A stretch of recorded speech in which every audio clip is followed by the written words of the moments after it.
The following is a presentation of the ForceCenter podcast feed.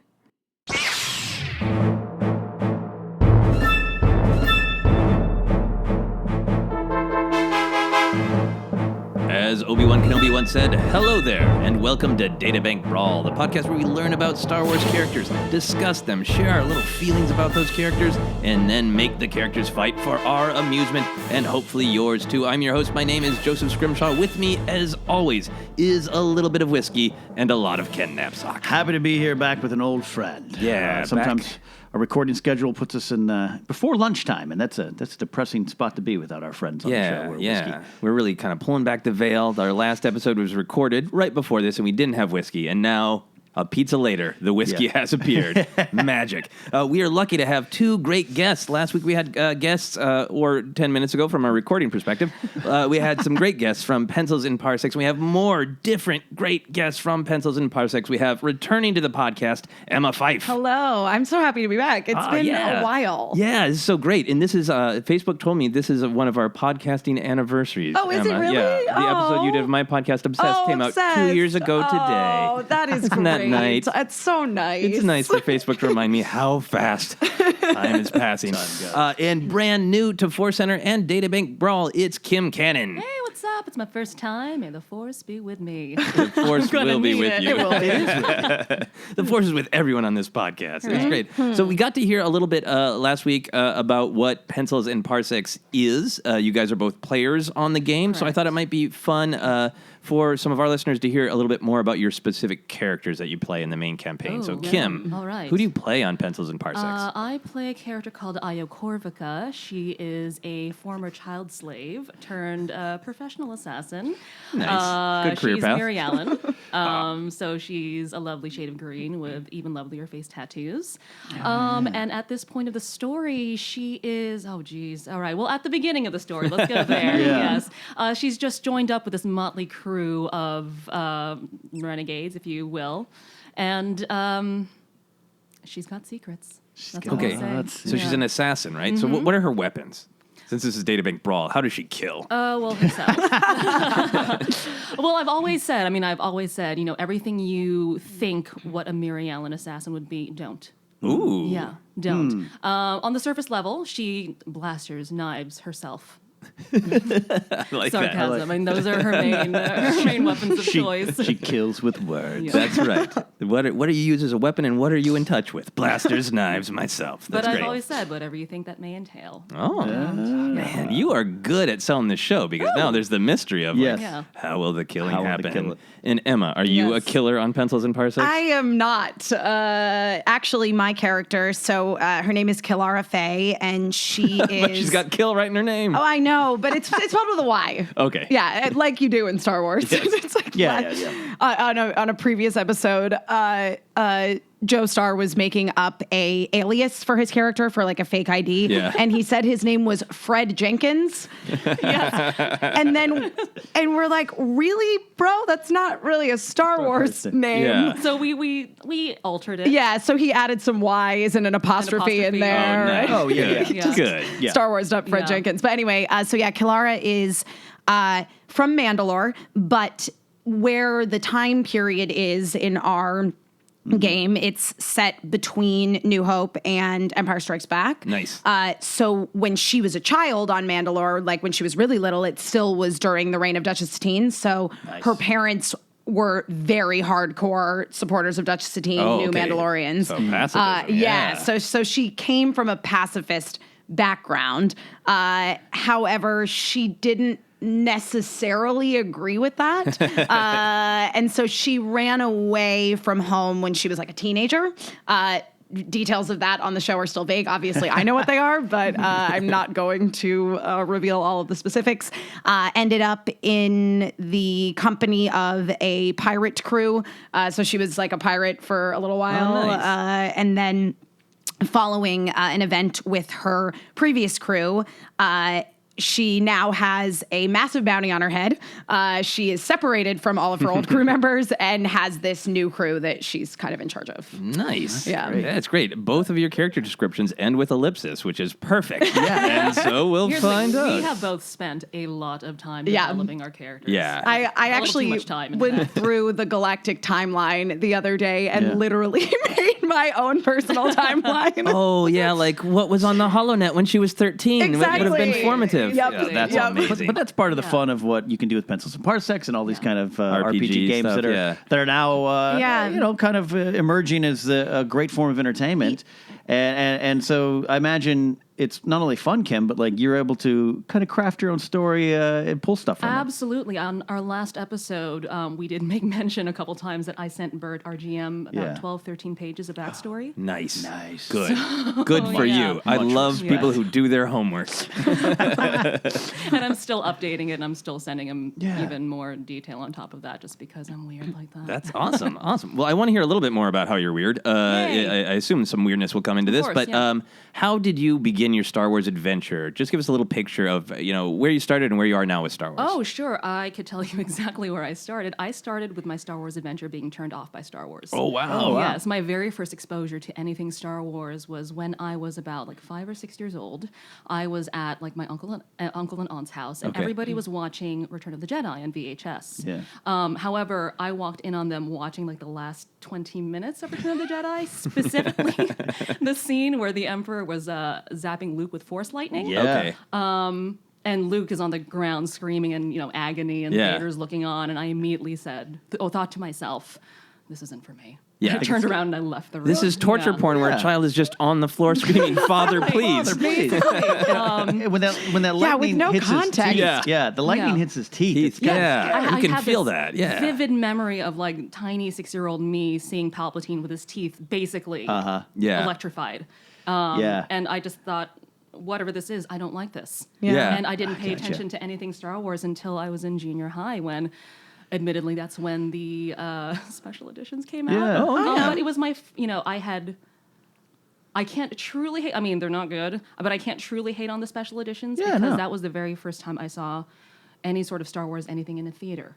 So just the fact that they were released in theaters makes Yeah. me grateful that they exist. Now, granted, hindsight is 20/20. Oh, yeah, but who cares? There's a lot of people, it's where they start. You like what you start. So some people are like, what, Star Wars in a Jawa doesn't, fall off a Ronto? Screw you. That's not Star Wars. In my Star Wars, there are Rontos. The special editions for there's always different generations of Star Wars. There's a lot of people. I know our friend Maud Garrett. That was the first time in '97. So yeah, I think special editions will always have a special place. Yeah. Pulling people in. Pulling people in, looking back there. Some of the stuff. CGI Yeah. doesn't really hold up. No. Some of the changes were odd. And being very kind. I want to go to a Jedi Rocks concert. I don't know what to Yeah. think. Okay. Great. I like it when Han dances a little bit. His Greedo shoots him. Just shakes back and forth a little bit. And you're all in on Star Wars now? I am all in on Star Wars now. In fact, I have actually worked as a professional Jedi for the past 11 years for the Walt Disney Company. That's amazing. Yeah. That's Do you really know cool. were you? I should say, were you allowed to choose your form fighting style, your lightsabers fighting style? No, we were. How do I explain what I do without revealing too much? Without giving away secrets. Yeah, exactly. Actually, somebody on the internet actually determined my Jedi Master fighting style for me. Oh, wow. Because I was the West Coast's first official female Jedi Master for the Walt Disney Company. And so that got a little bit of traction when I started doing that. And somebody looked at my lightsaber kata and said, oh, her form is Juyo. Okay. That's her Oh, form. nice. So, yeah. That's really cool. Officially / unofficially, that's my form. Yeah, I would say you have a lightsaber form. You're all in on Star Wars. Yes, Is a good measuring stick. Emma, you've been on the podcast before. I have. You are everywhere talking about Star Wars. People, I know where you are at Star Wars now. Yeah. but I don't think I've ever asked you what was your hook. What was the first Star Wars that grabbed you? Listen, I watched the original trilogy. We had them on Laserdisc, I want to say. I know we definitely got the it was before the special editions, but there were these really nice remasters. Yeah. And they came in this big black box set. And all of the movies were like multiple discs to ensure like best image quality. And I can still remember where you had to flip the disc during Return of the Jedi, because that's what you do with laser discs. You flip them over. But I had seen the entire original trilogy by the time I was 4 years old, probably, definitely 5. 5 would be the oldest. And because I was the kind of kid that I liked stuff that scared me a little bit. Okay. My favorite. I'm more on the Kim side of life. Yeah. The opposite I'm out. of me. Scary? Yeah, my favorite movie as a kid was The Dark Crystal, which is that Jim Henson movie where everything is puppets. It's real creepy. That thing still scares me. Right. Yeah, Right. That was suck your life that out. was my favorite movie as a kid. But like to the point that in the beginning of that movie, there's a scene where the old emperor of the Skeksis dies and crumbles, and I was so terrified of that scene. I would run and jump and hide behind the couch, and then I would come back out. So that was kind of the relationship that I had with Star Wars. Was it was a little bit scary to me, but I liked that it was a little bit scary. Oh, nice. I was very traumatized by Empire Strikes Back. Yeah. Especially that scene in the beginning on Hoth when the Wampa shows up. The sudden Wampa? Oh, that really, really scared me as a kid. And then also cutting open the tauntaun and it's like intestines. That was all super gross to me as a kid. But again, I was so fascinated by stuff that scared me. Yeah. But a story that I may have told on this podcast. I know I've told it on the internet before, but I remember being very scared of Empire Strikes Back because it was so different from New Hope, which was largely family friendly. And I mean, the ending of Empire Strikes Back is kind of a bummer. That was my first exposure to any sort of cliffhanger. Yeah. Away from Empire, really frustrated because But I never experienced But that. I also But I was also so little that it didn't occur to me that like that's not an ending. Like this is clearly not the end of the story. Oh yeah. And so I hadn't seen Return of the Jedi. It wasn't so much. It's not like my parents didn't tell me there was another movie. I just didn't really think about the fact that there was another movie. And I remember one night.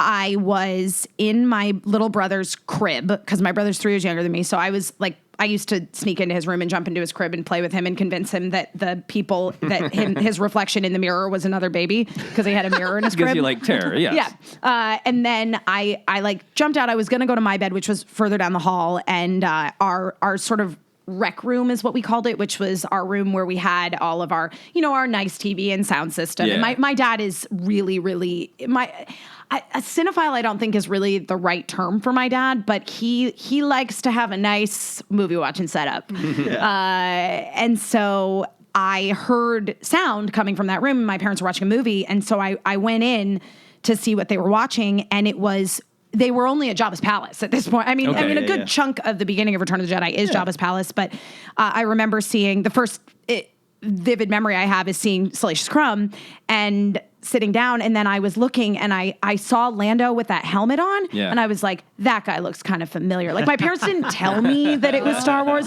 and I got so mad at them when Leia took the freaking helmet off when she was in her bounty hunter outfit and Han Solo was in the carbonite, and I sat down and I watched that movie with them immediately. That is a great Star Wars origin So yeah, story. that was so where it began. It is where it Beautiful. began. And then I obsessively watched the original trilogy as a kid, just as you should, constantly. Yeah. And then again with the special editions kind of thing, for me, I already was so into those movies, but that experience of getting to go see them in theaters was really important to me. Yeah, that's awesome. Yeah, because it's so communal, and I think that's what we all get to enjoy as Star Wars broadcasters now, is that great community spirit and sharing those stories. Yeah. So thank you for sharing your intro to Star Wars story. Now let's kill some people, maybe, or just wound them, kill them. We'll decide as we go. Emotionally. If you're listening for the first time for some reason, this is what we do. I get these entries specifically off the StarWars.com databank, so they're minty, fresh canon. We talk about these characters, if we like them, if we don't, our feelings, and then we improvise a fight.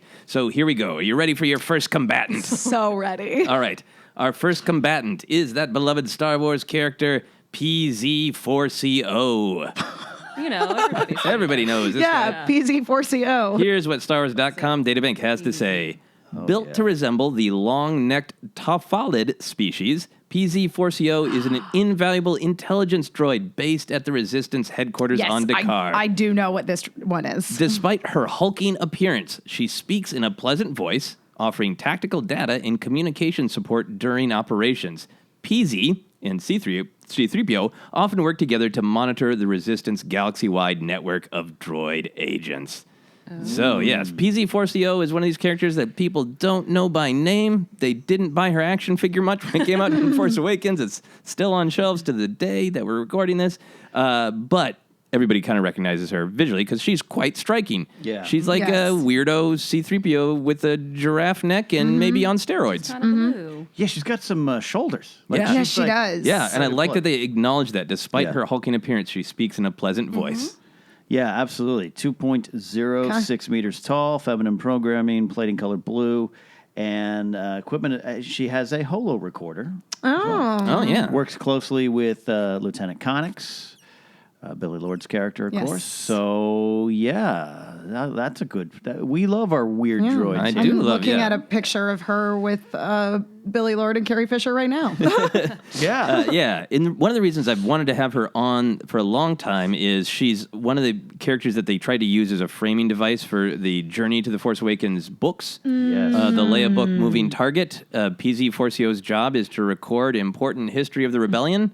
So Leia's like, I'm busy. And PZ-4CO is like, I'm sorry, you must tell me a tale of the old times. And then we actually hear the story of Moving Target. So PZ-4CO has a lot of jobs. Yeah. Tactical data, communication support, and running a network of droid agent spies. Yeah, and a Amazing. record keeper for And the the history of Star biographer. Wars. Yeah, and a Essentially. biographer. Yeah, she's writing the Leia book when it comes out in Star Wars world. So, Kim, Yes. do you have emotional reactions to PZ-4CO? Not necessarily, but I have been told that my voice sounds like a fancy robot, so I kind of like her already. So you relate to that. Yeah. Okay. Yeah, I relate. Yeah. And she wow. likes stories. She likes We all do. stories. Yeah.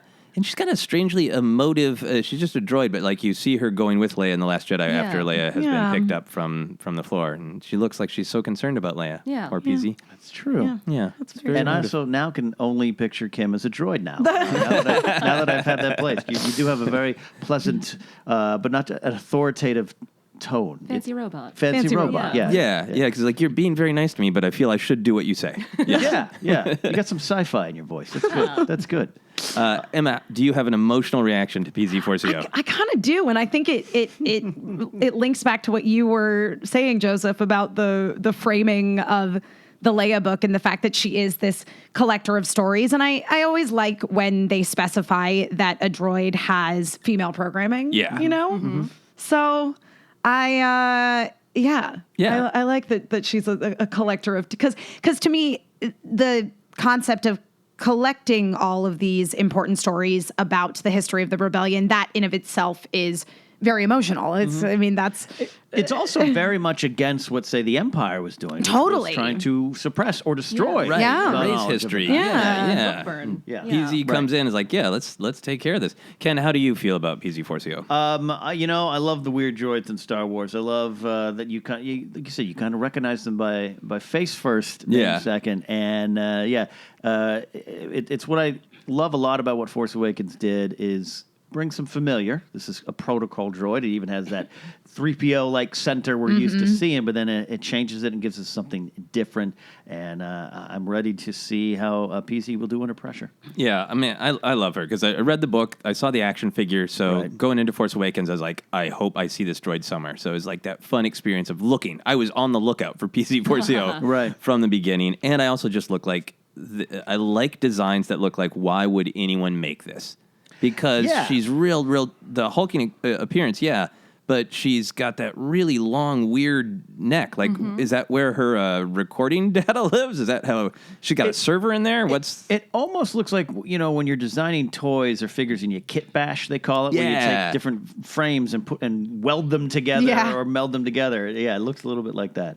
Okay, so we are going to move on then. Now that All we right. feel our feelings about PZ-4CO to our next combatant, who I don't think anyone will be super familiar with because they are brand new to the StarWars.com databank. They just got added, and that is what is going to be a future fan favorite, I believe, Neepers Panpick. What? I would like to point out, though, that I started typing Neep into my Google bar, and I Google so many Star Wars things that it autofilled. It autofilled Neepers Panpick. All right, well, here's the Databank entry. Oh, my God. Oh, there's the drop where they all see Neepers in their photo. So hold your shock and revulsion. We'll talk about it. I want to get to the Databank entry, and then we will talk a lot about what Neepers look like. A private investigator based in Canto Bite's old city, Neepers Panpick knows more than anyone about what the resort city's power brokers are up to and what they want to keep secret. While not a member of Canto Bite's elite, Panpick dresses well to keep from attracting notice when his job forces him to rub elbows with the super rich. And if you're already looking at a photo of Neepers, you know it's really funny that he thinks he's not attracting notice. All right, Ken, I'll give you the honors. Can you try to attempt to describe what's going on with Neepers' face? Yes. All right. So imagine like a classic alien head, kind of the big eyes, not quite like Shriv. All right, not that direction, but a round Cabbage Patch Kid head, giant alien eyes, and like a 1930s werewolf mouth, and but old England facial hair and an outfit. Like Neepers Panpick probably fought with Watson and Holmes. Yes. Yeah. He has chops. Yeah, he's got those chops. Yeah.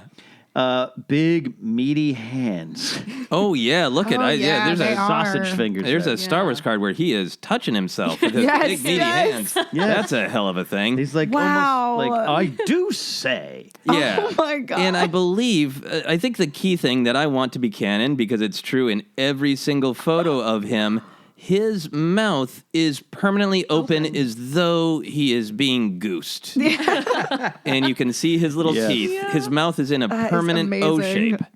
Truly, truly disturbing that he would try to be a slick undercover private dick whose mouth is always making an O shape. Going back to the Databank, do they list his species? They do not. So here's the thing. It's so same for Wikipedia. No, there's just called an alien male. Yeah, so Neepers is from the Canto Bite novel. Obviously, he's in Force Right, or in Last Last Jedi. Jedi. But these details are all from one of the better stories in the Canto Bite novel of him going around. And in the novel, I don't think, I could be wrong, I don't think it listed his. It's definitely not listed on Wikipedia, and I find that fascinating because I don't want to start that debate, but we hear a lot in Force Awakens and Last Jedi, the new trilogy. Well, there's just a bunch of new alien species. Yeah. Let's bring back some of the old, and I can see that. I like maybe a good mix. I love the new aliens, but the fact that they're like, we don't even know. He's just a private detective. He might be the last of his kind. Neepers Panpick. Very true. The last blah, blah, blah. Who knows? Who cares? All right. So we don't have as much to go on with our emotional relationship with Neepers don't. Panpick, but let's try. Yeah. Emma, how are you feeling about Neepers? I'm all for a good little detective tale. Yeah. So from that perspective, I am automatically attracted to this character. He's so strange looking that I feel like he's sort of so ugly he's cute. Yeah. You know what I mean? Right. And I find it incredibly endearing that this bizarre looking little creature thinks that he is like totally slick and undercover. Yeah. Right. No one can see me. They can throw food in my mouth, but no one can At any see time, at literally any time, you can throw food in his mouth because, as far as we know, it is incapable of closing. me. Right. Kim's fingers are still dancing across her phone trying to Yeah. figure out the mystery that is Neepers. But how are you Here's feeling? the thing, I am feeling very mixed about him because on one hand, I can always appreciate somebody who dresses well. Yeah. Yes. And Yeah. this alien is a very well-dressed alien. However, his teeth freak me out. His hands kind of... Like, The teeth his are creepy. His hand placement specifically Yeah. freaks me Yeah. out. The Because self-touching? He's touching himself. He's got an Oh My Stars look there. Yeah, it looks like he's trying to hold his nipples on his body. Basically. So, oh gosh. I mean, hey, A for effort, Neepers, but you're a little freaky. All right. Well, so Neepers has got a little bit of a challenge in front of him when it comes to Kim. Yeah. Ken, how about you? Well, first of all, if I get a dog and I need to name him a Star Wars character, I now have a new option. You do. Neepers Panpick is a good character. This is what I actually love about Canto Bite, and I always say, I love Last Jedi, but Canto Bite actually wanted more time there. A lot of people don't like that sequence for other reasons. I actually thought, what a wonderful world I want to spend more time, and I thought we moved through it so fast. Yeah. I There agree. is the book, all that kind of stuff, and this is why, because this is a fantastic. The fact that he is, like Kim said, he's so well dressed, but he's faking it to try to fit in and go on his little missions. I'm going to solve things. There's something fascinating about that. And one way or another, we won't see it on the big screen, but a Return to Canto Bight is. I love that movie, Return to Canto Bight. Oh yeah, I would love that. Yeah, Starring Neepers Panpick. I love weirdos. It's why we do this podcast, this Yeah. particular podcast on ForceCenter at all. And there's so much weirdness here to love. There's the mouth. There's the big weird ears. There's the tufts of, as Ken described, British facial hair. But then he's got all of the sort of age and stress lines that look like he is just stressed out by life. That 'cause he's Neepers is at undercover. a hard rock life. Yeah. Yeah. Cover. It's Yeah. It's stressful. It's a tough life as a private investigator. It's called the Canto Bight Gumshoe here. Yeah. Is he and really? Yeah. In That's the in the amazing. book, which Yeah. I've read, it is a little bit more L.A. Philip Marlowe. Yeah. Hey, buddy, yeah, I'll sort that out for you. But he does look like a British man who's been served Yeah. the incorrect tea, and I like that contrast. He does look always just a little offended, I think, because of that open mouth. I say, You wanted says Earl Neepers Grey and Panpick. not Hedwig. Exactly. Or they like tried to serve him milk with his Earl Grey. How Unacceptable. Unacceptable. All right, so we know as much as we need to about PZ-4CO and Neepers Panpick, so let's fight. Now, always, we start by deciding where the fight happens. Neither of these characters have canonically died, so we can set it kind of any time we want. We can go to Canto Bight, or we can take Neepers off of Canto Bight. I mean, we could always, just create the sequel that you really want to see, Ken. Return to Canto Bight. I love. We've had only one fight on Canto Bight so far, right? I think we've had two. Two? Or maybe I'm just imagining to the future, because we're going to have at least We're gonna have 78. more. Yeah, but we can fight on Canto Bight today. I think it makes some sort of sense. Yes. As Kim's suggesting here, a Return to Canto Bight indeed. Yes. And Neepers and PZ are there. Yes. Okay, so here's what I'm going to say. I'm going to imagine that we are going forward from The Last Jedi. Yes. Yes. Because PZ-4CO survived, I believe. Yep. So there is another need for information on Canto Bight. Right. I'm just going to say that I'm going to make up that the Resistance / Rebellion, they need a line on some money, some credit, and they think that there's somebody who might secretly loan them money on Canto Bight. So they've sent PZ-4CO to go walk around rich people and record. She's got all that information data storage in her neck, Right. I've decided. So she's just walking through the casino Right. recording rich people to try to figure out which one of Yes. them is a sympathizer Yeah. to the resistance. So as she's going along through the casino, she is going to encounter Neepers Panpick. So as she is approaching a specific group of rich people, she hears something shocking from one of the rich people. Kim, what does she hear one of the rich people saying? Is that alien wearing a well-tailored suit? Why is his mouth open? My goodness, do you think that he thinks he fits in here? Well, I mean, he's obviously put in the effort. Look at his chops. It is a very well-groomed set of Chops. chops, yes. Chops indeed. Yes, chops indeed. I beg to differ, but he has put in the time to grow them.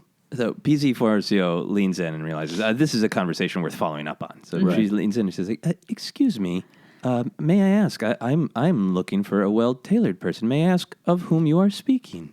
Oh my, you are large and hulking. Indeed, I am, and yet my voice usually calms people, so they are not afraid of my neck and shoulders. I would say that you stand out quite as much as the well-tailored person whom you seek. Thank you. What is the name of this well-tailored person? Well, he's only known as the Gumshoe of Canto Bight. That's his name? No, I don't know what his name is. But that's what we call him here in these circles. Oh, is he nearby? He's hard to miss, despite his best efforts. Thank you for your time. So she goes and she starts to scan, and I think, ding, ding, ding, ding, ding, ding, ding. She identifies Neepers Panpick, and she goes strolling up to him. Ken, what is Neepers doing as she approaches? He is trying to talk to Lovey, which is the Master Codebreaker's assistant slash Partner rival in the slash moment? partner. And he's over there trying to maybe get some information on the Master Codebreaker. Oh, okay. He's trying to break the Master Codebreaker. We won't. Who knows what Neepers' case is about? We'll Right. find- He's working on, something else, Yeah. Well, I like that. I think this is very important to Neepers. Actually, Yeah. I'm going to make this up that Neepers is having a hard time financially as well. Oh, and yeah. somebody has hired him to get more information on Master Codebreaker, and he needs that money. Right. So PZ-4CO comes hulking over. He's like, "Excuse me, you are well dressed. I would like to speak with you in the lavatory." What? I can't go in there. There's no way I'm going to go in there. I'm on a mission. "I'm sorry, this is very important. May I speak to you somewhere?" And she leans way down and she speaks directly into one of his big ears. Like, "I must speak with you in private." Okay, follow me. We'll head on. Oh my! We'll head on down to the Fyffe stables. Okay, so No one goes down there except for some sea urchins of little children. So they march down there to the Fyffe stables, but before they can actually get there, something strange happens. Another character jumps out with a vibro knife and tries to rob them, Emma. That's true. Absolutely. And he jumps out and he's like he's a weird little like Rhodian. And he's like Weird little Rhodian. yeah, yeah. Specifically, he's very strange, but he has a translator thing, so you can hear him speaking yeah. basic, obviously, Yeah, because right. Kanto Bite, you got to be able to do business dealings. But he's kind of a like part of the shady underground, like collection of thieves that are just robbing rich people blind when they Yeah. drunkenly stumble out of the casino. And so he mistakes that's what's going on here, Right. and he's like, "Give me all your galactic credits." Nice. Nice. And here's Nice. what I think happens. I think PZ-4CO reaches out with her big robot hands, and I think she just snaps his little Rhodian neck. Just crack. And Neepers freaks Oh, out. I didn't know that PZ was so violent. Is she recording this? Oh no, she turned her recorders off Got for that. it. Off the yeah, record. just Off for the record. there's a little glitch Off the record. But I think Neepers suddenly realizes, oh, this robot really means business. I'm in and is trouble, yeah. serious about money, and Neepers freaks out a little bit. How does Neepers react to this?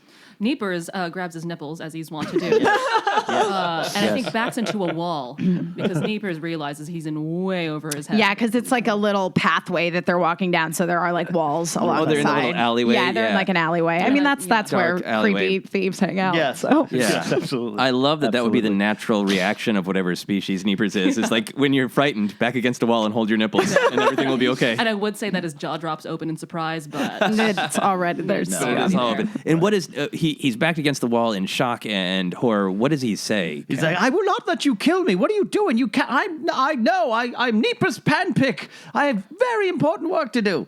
Yeah, and PZ says, I do not want to kill you. You do not attempt to rob me. I will only kill you if you attempt to rob me. That's my basic programming. And Neepers does not respond to that well. He's not listening. He's lost. He's panicked. And he actually crawls up PZ. Ooh. I think Oh, yeah. Neepers, we're not sure on his height, but I imagine him of a little bit of short stature. Yeah. And PZ's very tall, so he climbs up on top and just he grabs around her large neck and head, and he's just like with one of his big sausage fingers starts to punch Oh, her, no. her audio and visual receptors. And I think while he's doing this, he's like, you can't fool me. I'm a gumshoe. You are sent by Master Codebreaker to murder me. yes, To yes, yes. murder me. Naturally. Probably not the first Naturally. droid that the Codebreaker sent after. Yeah, No, and always the one that doesn't look like a murder droid. It's Yeah. true because PZ again, she's very sort of gentle giant looking with her big long neck, but he's beating on her head and neck, and that's of course where all of her very important data is stored. Yeah, and so right. she's like, "No, I do not wish to kill you. I wish to converse with you on very important matters. Do not beat me." I store very important information about the history of the Galactic Rebellion. I don't care. Neepers is just punching away. Yeah, Right. he can't be reasoned with. Yeah. So how does PZ retaliate? now what's PZ's range of motion? She's a droid. Yeah, However, are her arms long enough to reach the top of her own head? I think Yeah. is the important question that you're asking here. Unless they extend, I'd say looks no. debatable, But she yeah. could probably get to Neepers' feet. Yeah, Kim, this is up to you. You can give her extendo arms if you want, Yeah. or you can can deal with her limited range as you Yeah. decide her next move. You know what? She has very limited range, but I think she is going to aim for Neepers' feet. Okay, so she Yeah. grabs him by the feet? She grabs him by the ankle, or she tries to anyway. She tries makes to? a valiant effort. Okay, yeah, and I think what happens is his little feet are wriggling. He's used to moving fast, and so she gets his pants, and she just rips his pants apart. That doesn't pull him down; they like tear apart. no. If pants could explode, that's what happens. The force she grabs them Right. with, Right. And Yeah. Neepers is not happy No. because he spent a lot of effort on this suit, and he's like, I say, Yeah. that proves that you've been sent to murder me by the code breaker. Violence. And I will add that in a species that instinctively covers up their own nipples, they're very shy. Yes. He doesn't want his underthings to be Very, seen. very shy. So, I mean, that does actually cause him to like leap off of her neck because Oh, okay. he needs to cover himself very up. self-conscious. Yeah, so he's like the Star Wars version of a never nude. He's just Exactly, like- exactly. So he like Denim shorts underneath that. So he goes and he grabs one half of his ripped trousers and Okay. just like, towels it around his waist to just, make sure that everything's all covered Yeah. down there. And he thinks, Right. I think he says, I'm going to report this, and he starts running. Now, PZ can't allow him to report this, so she Right. goes No. after him. Ken, she marches after him. Yeah. What does she do when she starts catching up with Neepers? She, her arms again. We determined she doesn't have extendo arms. Is that what you said? No, not it that we- doesn't. we don't yeah. think so, So yeah. she's trying, and I think, and I've had this experience in real life one time chasing someone, and they tripped on their pants. So he trips on his shreds? Yes, which allowed us to arrest him, which was a bad strategy on his part. Neepers falls down, and PZ just jumps on top of him. Yeah, and I'm going to add that when he falls down, there is like a little like crudité sort of that has been dropped there because they serve fancy things. Yes. Yes. That in his open mouth just sucks up this alleyway crudité. Because if he's going down, he's going down with fancy refreshments. Exactly. Yeah. That's the irony of Cantobite right there. Alleyway Yep. crudité. So true. All right, so he's down on his face. I think PZ-4CO is still trying to reason with him, but I think he has now reached fight or flight. He tried flight. So now he's going to go back to fight, and he knows that he So needs to true. end this. Now, he is a gumshoe. He is smart. He's taken on lots of different aliens and droids.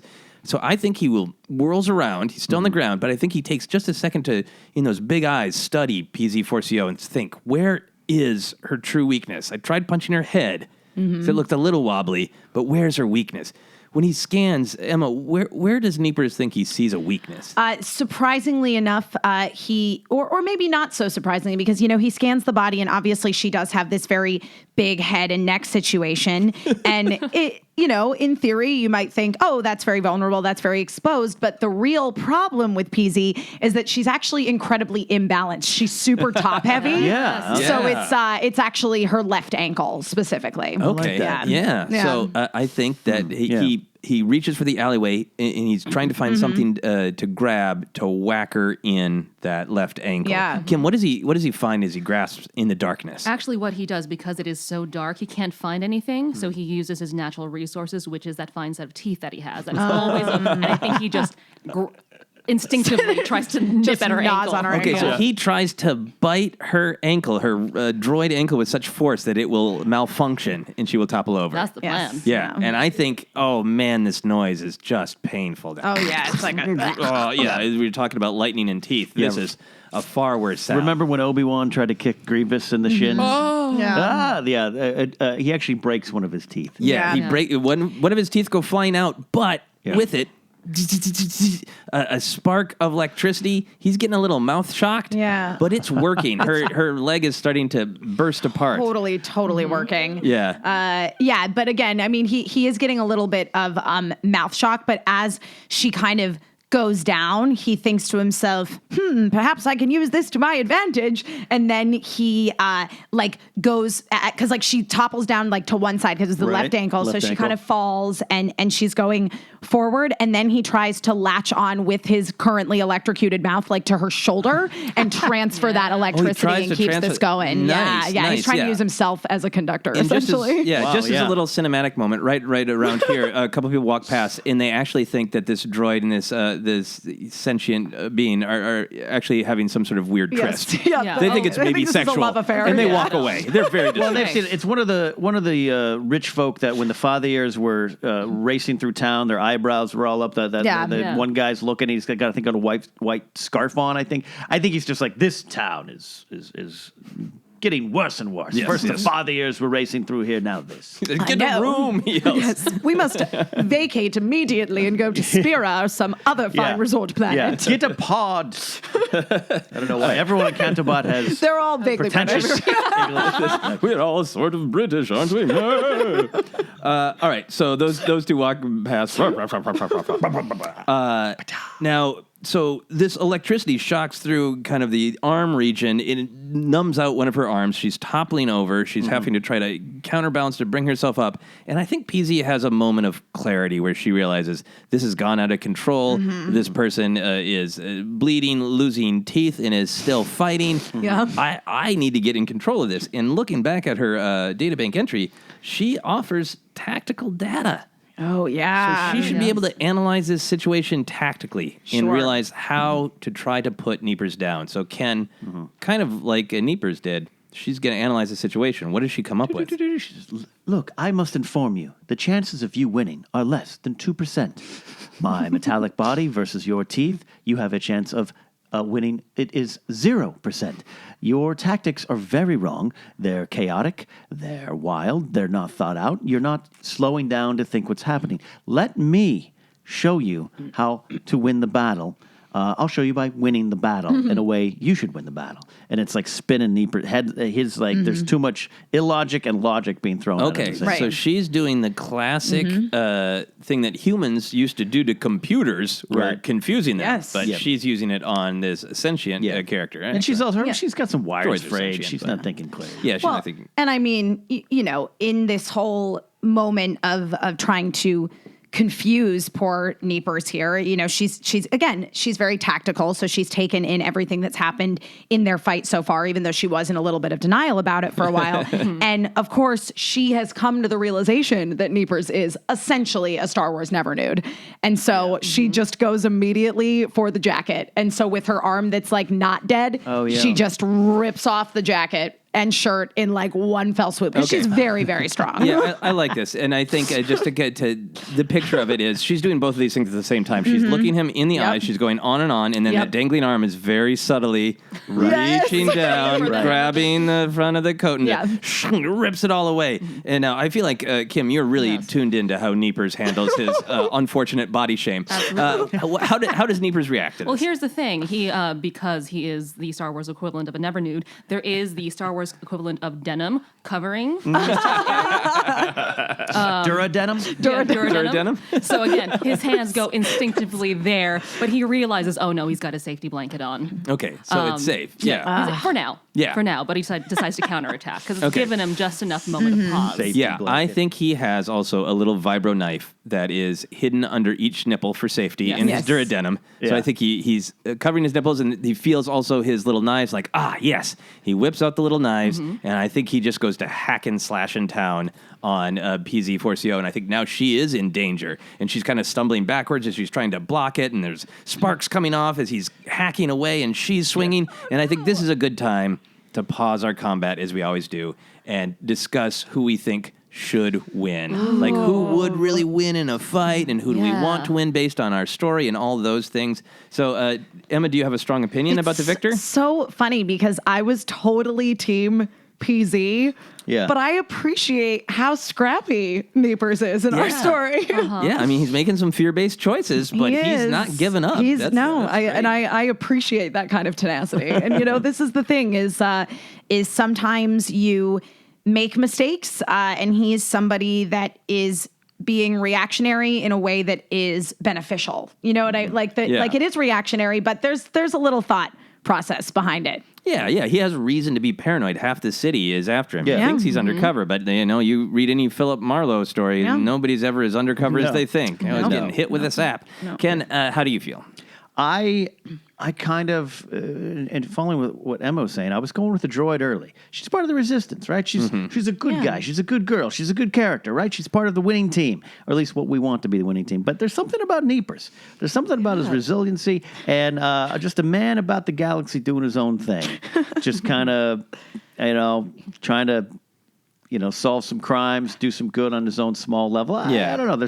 And the fact that, as Kim's pointed out, he's done such a good job, but not a great job to try to fit in. I feel sorry for him because he's also failing. Yeah.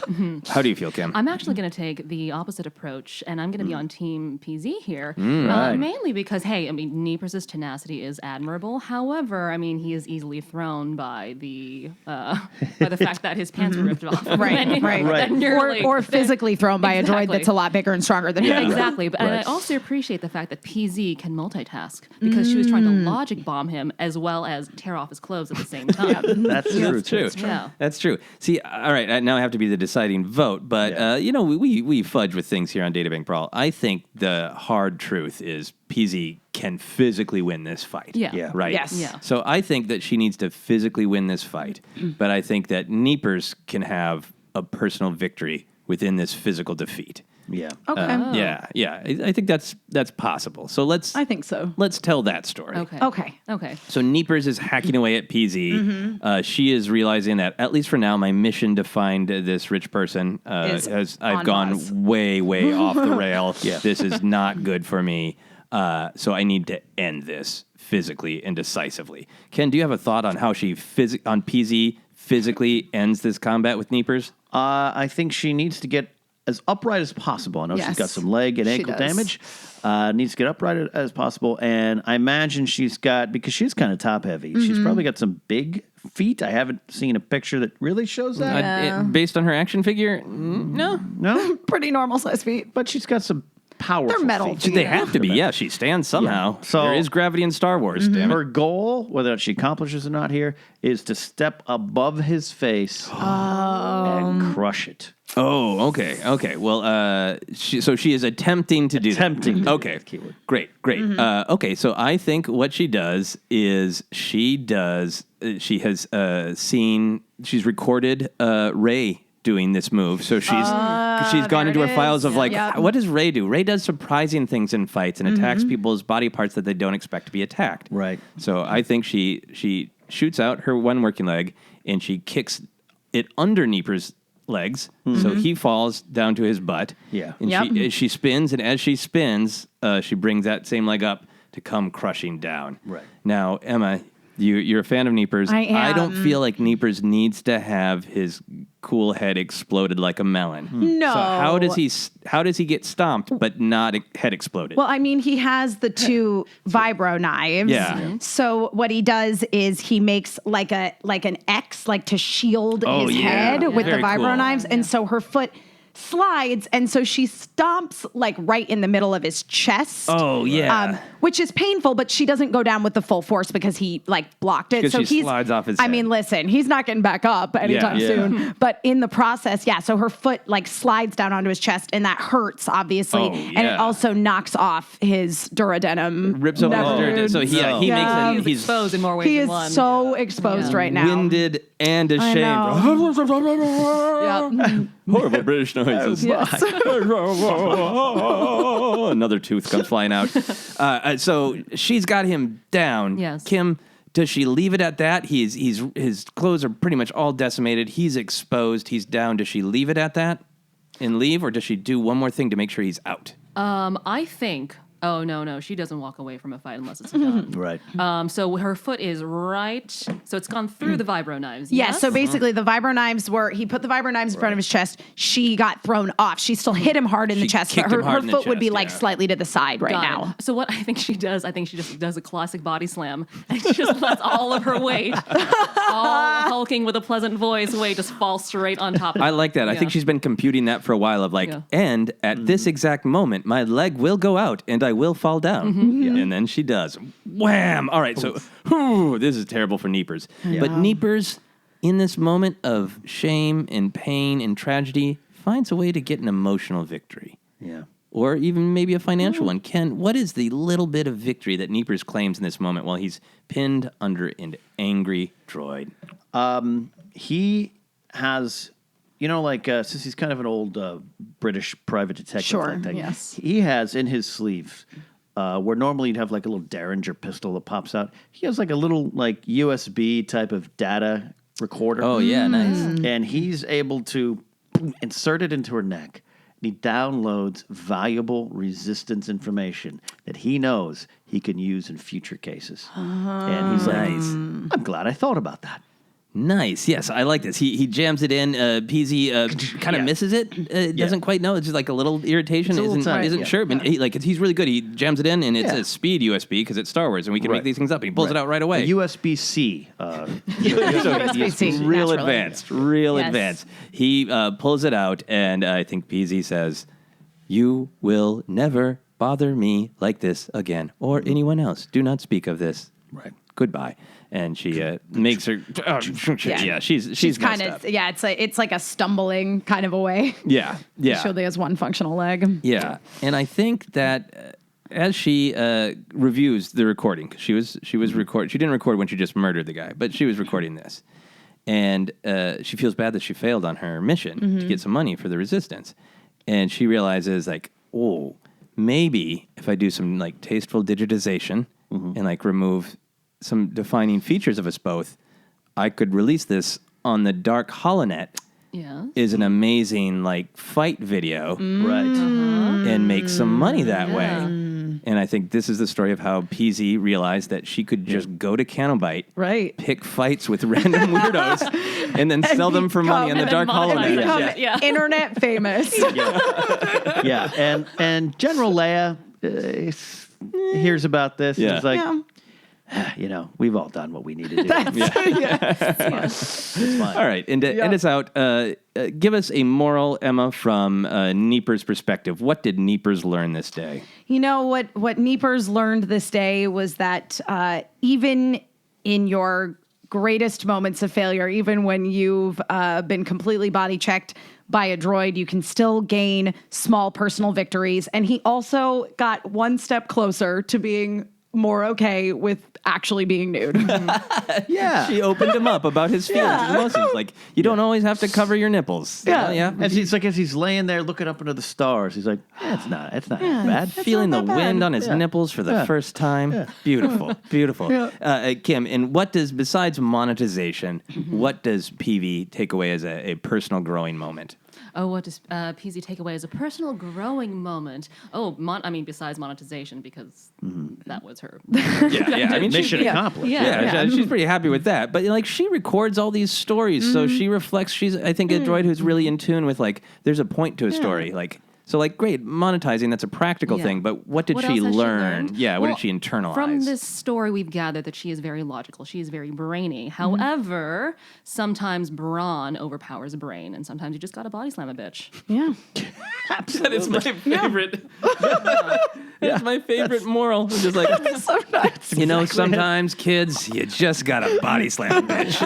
Like, I've been around the world a lot, and sometimes people misunderstand each other and body slam them. Yeah. Screw it. Yeah. That is so great. Thank you all for joining us on this very violent Canto Bite adventure. We learned a lot about monetization and British noises. Emma, people can obviously find you on Pencils and Parsecs, Yes. but where else can they find you? You can find me on Twitter and Instagram at my name, Emma Fyffe, EMMAFYFFE. That is all F's. As in Frank, no S's as in snake. And I mean, I'm doing lots of stuff. You can check me out over at the Movie Trivia Schmodown, doing all kinds of things. Nice. And I also do an anime sort of news talk variety show for Hyper RPG's Facebook page called Hyper Otaku. We put out videos a couple times a week. And still got a Sailor Moon podcast. It's called Love and Justice. Nice. I do a lot of things. I'm all over the place. Just, Twitter it up. You'll know what I'm doing. Nice. And Kym, how about you? Where can people find you? You can find me on Twitter and Instagram at Kym Canon. That's Kym with a Y, so it's KymCanon. You can find me every Wednesday on Hyper RPG on Pencils and Parsecs with Emma here. And I am an LA-based actor, so you could also find me on whatever happens to think I am viable. And people can see you at Disneyland, right? Yes, they can. Yeah, nice. Yeah, I nice. won't say when because seeing Kym is always a surprise. You can't plan a trip. You just have to be lucky. The Force has to be with you to see that great lightsaber form. Ken, where can people find you? You can find me at Ken Napzok across all social media platforms and on Twitch. My new endeavor, the old guys playing games with the kids, been a lot of fun, and Napzok Files podcast as well.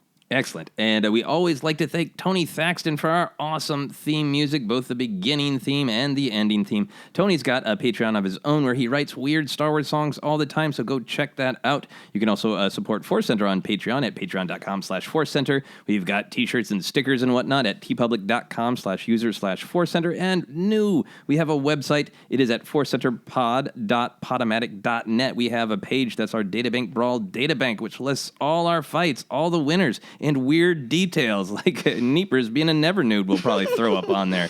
You can find my personal podcast, Obsessed, and listen to the episode that's exactly 2 years old, where Emma and I talk about Sailor Moon. You can find info on my podcast and live shows and all that stuff on my website at josephscrimshaw.com. Personally, you can find me on Twitter and Instagram as at Joseph Scrimshaw. You can like ForceCenter on Facebook and follow us on Twitter as at ForceCenterPod. And until next time, as Luke Skywalker once said, well, no one was really listening to him, I care. That's it for Databank Brawl.